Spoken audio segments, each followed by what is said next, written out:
Good evening. The debate on judicial reforms has sparked off again with comments and counter-comments by jurists, politicians and other stakeholders flying thick and fast. The Chief Justice of the Supreme Court, S.H. Kapadia, has warned the government against tinkering with the Constitution. In a freewheeling speech on Independence Day, the Chief Justice also questioned the competency of the people who would be drafting such amendments and cautioned any such moves could potentially disturb the constitutional balance. The Judicial Standards and Accountability Bill, which gives anyone the right to complain against corrupt judges, has been marred by controversy, especially the clause which prevents judges to make unwarranted comments against the conduct of constitutional or statutory institutions as well as officials at the time of hearings. These remarks came as the Prime Minister stressed in his Independence Day speech that the government would strive to bring accountability and transparency in institutions like the judiciary. The script in this particular story has also been embellished by Bengal's firebrand Chief Minister Mamata Banerjee, who made her usual all-guns blazing entry into this debate by stating that judgments can easily be bought in this country and that a section of the judiciary is highly corrupt. Tonight on The Big Picture, we take a look at the role of the judiciary in the country and the current debate as well. We talk about judicial reforms, alleged overreach and the allegations of corruption as well. And joining me tonight will be Justice A.P. Shah, former Chief Justice of the Delhi High Court. Mr. Shantaram Naik is a Rajya Sabha member and is also the chairman of the Standing Committee of Parliament on Personnel, Public Grievances, Law and Justice. Mr. Naik joins us as well. Completing the panel will be J. Venkatesan, Deputy Legal Editor of The Hindu. Welcome to the show. Gentlemen, I'd like to start with Justice Shah, if I could. I'd like the takeoff point of the show to be, sir, the Judicial Accountability Bill itself. It has been marred in controversy with sitting judges averse to some clauses, and they've made that very clear, saying that it would virtually gag judges at the time of open hearing in open court. You yourself, Justice Shah, have gone on record and said that the structure of the bill is flawed. So essentially the bill in its current form doesn't seem to be satisfying any stakeholders, does it? I think this bill, I can describe it as a cure worse than disease. Now, there is a need for judicial reforms. There cannot be two opinions on this. But the bill in the present form is flawed. Its structure is completely, it creates sort of an imbalance, and it might ultimately affect the judicial independence which is envisaged. So you're also worried about the freedom of the judiciary as well? No, yes, of course. For instance, the code of conduct, which is prescribed by Section 4 of the bill. Now, ordinarily, a code of conduct for judges is laid down by the judges themselves. That is a practice followed almost universally. Now, this is the first time the bill seeks to enact certain a code of conduct or a statement of values for judges. So particularly the controversial clause is about the prohibition against the judges from making unwarranted remarks against public authorities, against constitutional authorities. As well as officials. As well as officials. It means that the court cannot pass comment even a president of the municipal council or a sarpanch of a panchayat. So this kind of a gagging order is completely unwarranted. Right. And if my impression is correct, Mr.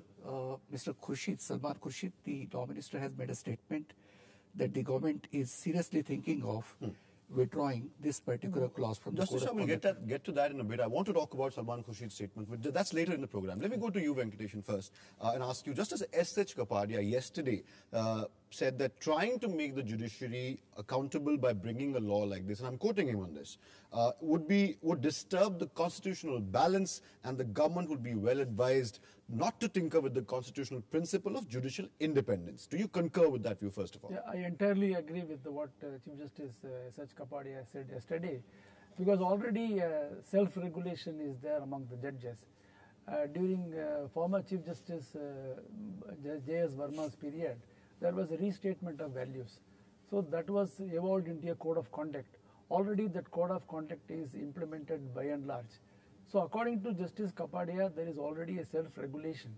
So self-regulation has by and large worked. So according to him, there is no need for further tinkering with the laws, which will erode the independence of judiciary. I think Justice Kapadia was well is correct that when he made a statement that most of the lawmakers are not competent to enact laws. No, he's questioned the competence of the people who are drafting the laws. Yes. As well. Right. I entirely agree with what he said. Yeah, and we'll get to that question now because the chairman of the Parliamentary Committee is with us on the show. So would you concur with what Justice Kapadia said yesterday? Justice Kapadia said about imbalance being caused in 2 or 3 organs by virtue of the judgments passed by various courts. He also said that. He also said that. Thing. And therefore he said. So that is the fundamental thing he has said. This act has not come into force. But what he said is causing imbalance are the judgments of the courts. This is number 2. So far, no one had any law in this country to say even slightly interfere with the functioning of the court. This is a very slight and minor law. Even that has been opposed by judiciary, which is shocking. And the one provision which was there, which restrained judges from making any comments, because they made comments on Prime Minister, then the next day said no. One day said parliamentarians. What Parliament was doing? Parliament was sleeping. These sort of comments are being made. I say that you pass your judgments on merits, but don't go on making comments after comment during the course of the hearing. Point taken. Justice Shah, point taken. Justice Shah, I have a question for you. Why is the judiciary, by and large, so averse to the idea of any reforms? No, judiciary is not averse to any reforms, and I'm of the view that the judicial reforms are welcome. I'm basically about the bill, Judicial Standards and Accountability Bill. Now see the present position. Article 124(4) of the Constitution says that a judge of the Supreme Court can be removed on the ground of proved misbehavior or incapacity if a motion to that effect has been passed by 2/3 members of Parliament. Article 124(5) says that Parliament can make law to regulate the procedure for presentation of an address and the investigation and proof for the misbehavior or incapacity of the judges. So Parliament has enacted Judges Inquiry Act 1968. Under this act, a motion for impeachment can be initiated only in Parliament, because that's the constitutional scheme, by 100 members in Lok Sabha or by 50 members in Rajya Sabha. Then, once the motion is initiated, the inquiry is conducted by a 3-member committee, which consists of a sitting judge of the Supreme Court, a sitting Chief Justice, and also a jurist. Right. If that committee holds that the judge is not guilty, the proceedings come to an end. And if the committee says that the judge is guilty, then the report would be tabled on the floor of the Parliament. And if there is a resolution passed by 2/3 majority, judge is liable to be. This particular bill envisages a new mechanism for initiation of impeachment proceedings, what is called complaint mechanism. Right. And you mentioned about it in your initial remarks, that any person may be able to file a complaint against any judge of the High Court or the Supreme Court, and on examination and investigation of such complaint, this Judicial Oversight Committee, which can either recommend to the Parliament to start the impeachment proceedings, or to give minor penalties like warnings, etc. Right. And this procedure, according to me, is not permissible under Article 124(4). Point taken. This is really this aspect, and we borrowed this from US without realizing that in US this procedure is applied only to the federal judiciary and not to the Supreme Court. Point taken, sir. Point taken. Let me go to Venkatesan very quickly. At the same time, Justice Kapadia warns his fellow jurists that not to disturb the balance between the executive, the judiciary, and Parliament. And he admits that sometimes the anxiety to see justice done, judgments can disturb the balance between the 3 pillars in that anxiety. Now, the intention might be noble, but it happens. In your view, Venkatesan, does judicial activism in our country invariably turn into judicial overreach more often than not? Sometimes there is judicial overreach, but particularly when executive is inactive, judiciary has to step in. So whenever judiciary steps in, one can understand that the executive is not able to implement the directions or whatever already there are particular laws, the executive is unable to implement those laws in the manner in which the laws are prescribed. For instance, in the 2G judgment, the 2G judgment says that all natural resources should be auctioned. So probably whether all the natural resources should be auctioned or not. So that is a debate going on under the presidential 2G reference. So that could also be construed as a judicial overreach. That's why the President of India has sought. So you're saying there is a tendency of, there's a fine line between activism and overreach. Yes. Right. So one can understand this could be construed as a judicial overreach, because what was before the court was only cancellation of a license. Whether in the garb of cancellation of the license, the court could say that all natural resources could be auctioned. So now that is under consideration. Right. We get you. We'll take a small break right now, Venkatesan. Gentlemen, we'll come back after the break. We'll talk about the other side of this whole debate that's raging on. Statements made by Mamata Banerjee as well. We'll come back to your answer after the break. I have to take a quick break right now. We'll take a small break. We'll come back with my three guests and talk more about the current debate that is judicial reforms in the country. Stay with us. Keep watching The Big Picture.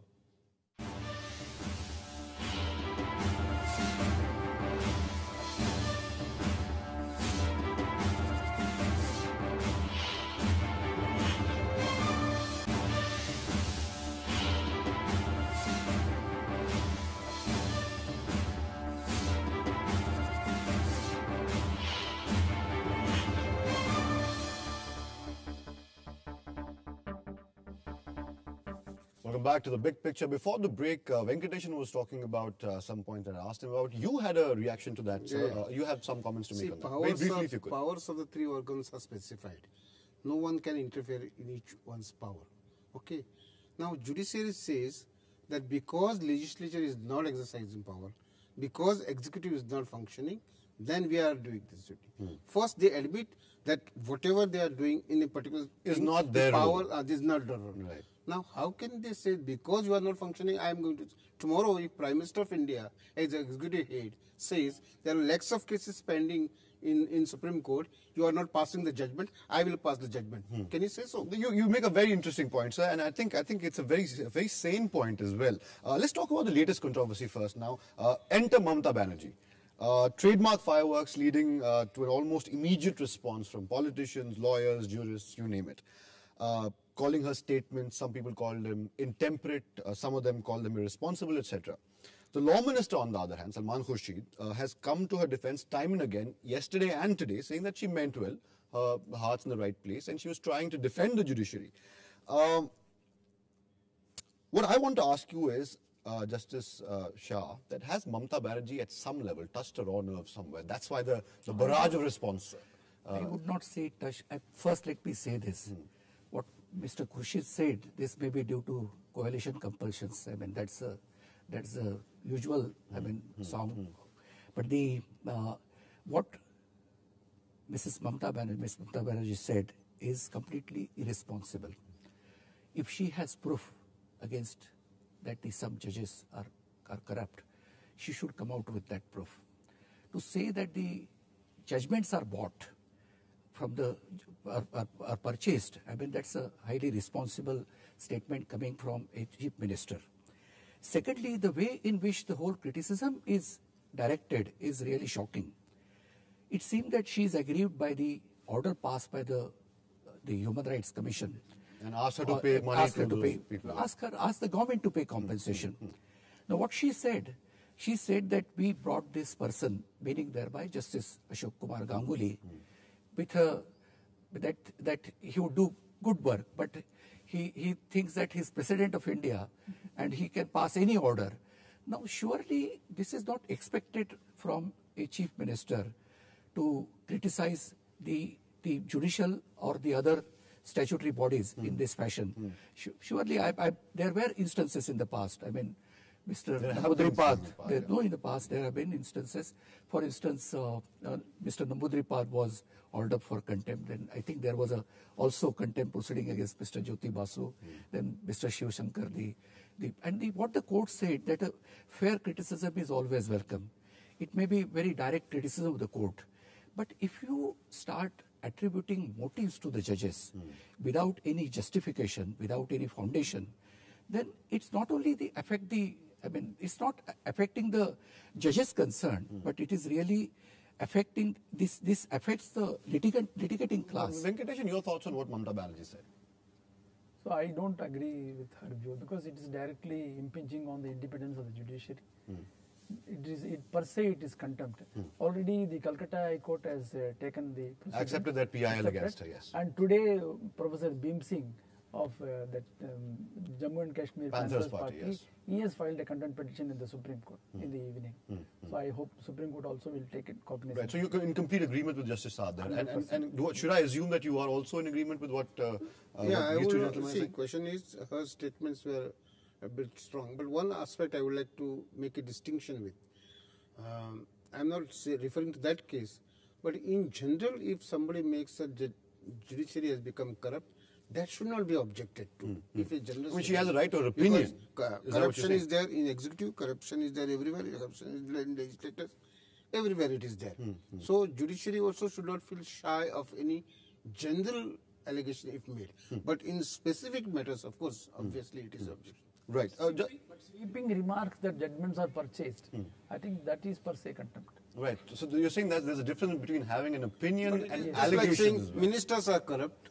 If you say that you accept. I don't think they are on par. I mean, they're making such kind of remarks against the judiciary or judges of the court. It's not against the particular judge. It was against the judiciary as a whole. A section of the judiciary, like and it was done in a very, very intemperate manner. And in a generalized manner. Justice Shah, I have a very quick question for you before we go into another break.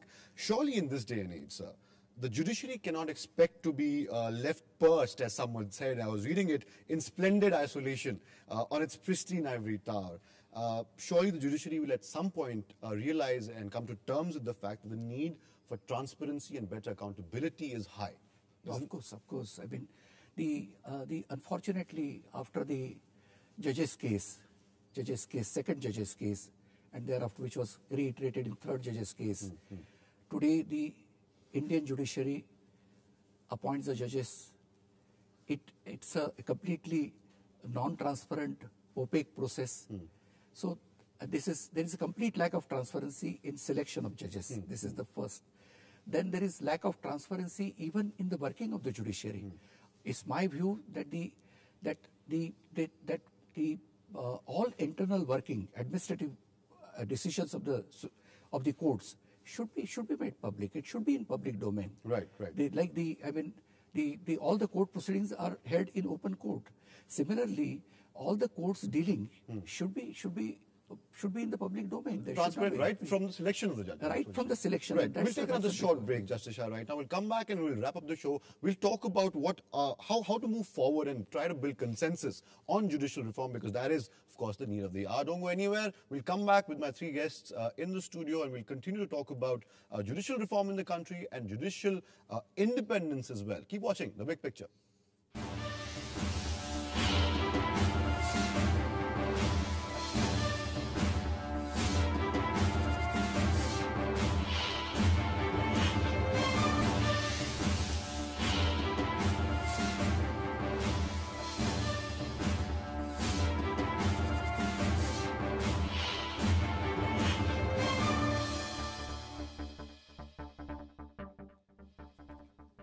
Welcome back. G. Venkatesan is the Deputy Legal Editor of The Hindu. You had a comment to make just before the break.